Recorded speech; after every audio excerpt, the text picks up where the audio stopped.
Hello guys! Welcome back to my YouTube channel. So for today's video ay mag-unboxing po tayo ng binili ko po sa Lazada. So ito po ay through online shopping. So kahit sino po dito is pwedeng bumili basta po may application po kayo at may account ka sa Lazada. So eto naman pong mga ganitong online ay hindi lang po ang Lazada ang mayroong online shopping. So, meron din po tayo na Shopee or yung iba pang any platform na shopping online. So, and then, syempre, yung pinakang sikat natin ngayon na online shopping ay ang ating Lazada at ang ating Shopee. So, ayan guys, dahil ito ay in-order ko noong June 6, so ito yung 6.6. So, pag ganung date po kasi, ay mostly, marami pong sale or marami po silang ibinebenta na sale talaga at malaki ang discount na ating nakukuha. And then, kung mapapansin nyo guys, mostly sila ay nagsisale during end of the month. So, yun po kasi yung sahod or yung time na sumasahod yung mga may trabaho. And then, yung secondly, yung pag may inuulit ng mga number like ganun nga, katulad ng March 3 or 3.3 or yung April 4, 4.4. So, yun yung mga ganong date na madalas ay meron silang mga sale. So, ayan guys, ayan, i-unbox na po natin to. Matagal na itong naka-add sa aking cart. And then, dahil nga nag-sale po siya ng malaki, so from I think 5,360 naging 3,611 na lang siya. So, tingnan nyo naman guys, malaki po talaga yung na-discount ko sa item na to. So, ito matagal ko nang gustong bilihin at matagal na siyang naka-add sa aking cart. So, ayan guys, umpisa na po natin ang pag-unboxing nitong ating binili sa Lazada.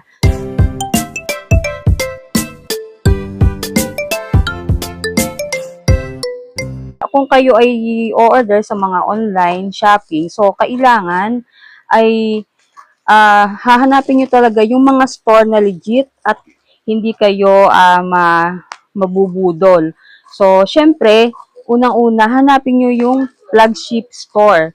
So, iyon ay makikita nyo na may mark na check ang kanilang store and then tindahan talaga sila ng mga items na gusto nyong bilihin. So, syempre, pag inopen nyo yun, kailangan i-check nyo din yung mga reviews ng mga bumibili sa kanilang tindahan. Dahil sa reviews, doon mo makikita kung talagang legit at okay yung tindahan na inyong napuntahan. So, yun guys ang technique na pwede kong i-share sa inyo sa pagbili through online. Alam niyo ba guys na 2 times na akong naka-order sa store na to ng Hanabishi. Una, yung nabili ko sa kanila is yung aking yung double burner kong gas stove. So, in-order ko din yun sa kanila. And then, yung first time kong pag-order sa kanila is nakita ko naman talaga na okay yung kanilang product at talagang siya ay galing sa brand ng Hanabishi. And then until now, ginagamit ko pa rin yung Hanabishi na in-order ko sa kanilang tindahan. And then, ayun nga, dahil nga natuwa ako sa store nila, nagkaroon na ako ng mga ideas kung ano pa yung mga susunod kong bibilhin sa kanila. Ayan guys, dito sa loob nakalagay yung kanyang warranty. Ayan, meron siyang 5-year warranty on magnetron, 1-year warranty on electrical parts, lifetime free service. So, ayan yun guys yung kanyang warranty. So, ito ay kailangan nating ingatan para sa kanyang warranty. Ayan. Ito yung kanyang serial number. Tatabi muna natin. Ayan. And then dito, nakalagay pa sa loob yung kanyang microwave oven instruction manual. So, ayan, pati yung model ng kanyang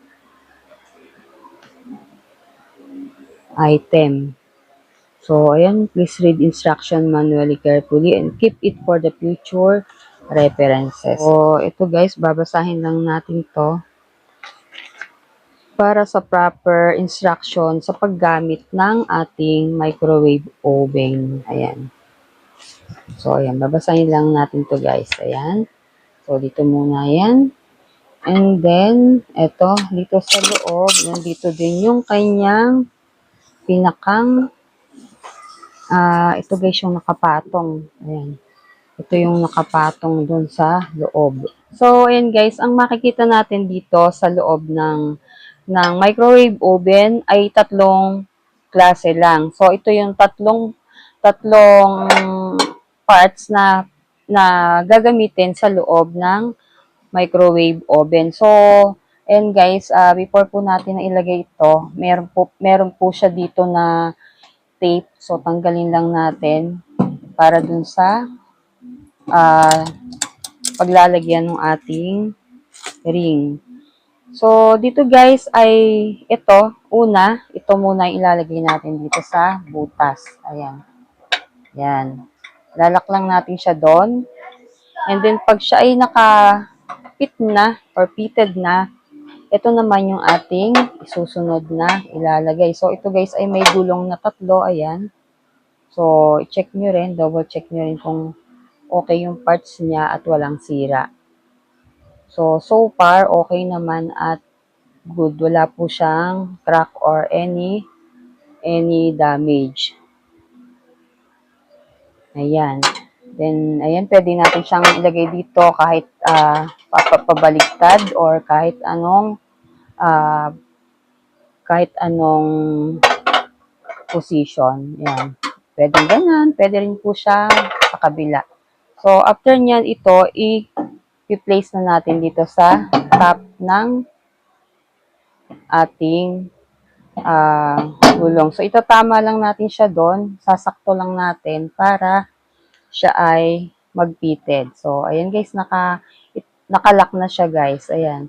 And then, pwede na natin siyang gamitin para sa pagpapainit ng ating pagkain. Ayan. Pag iikot mo siyang ganyan is nakalock po siya. So, ayan, i-close na natin. Ayan. I-close lang natin siya. And then, itatry po natin siya or susubukan natin siyang gamitin. Maya-maya lang po.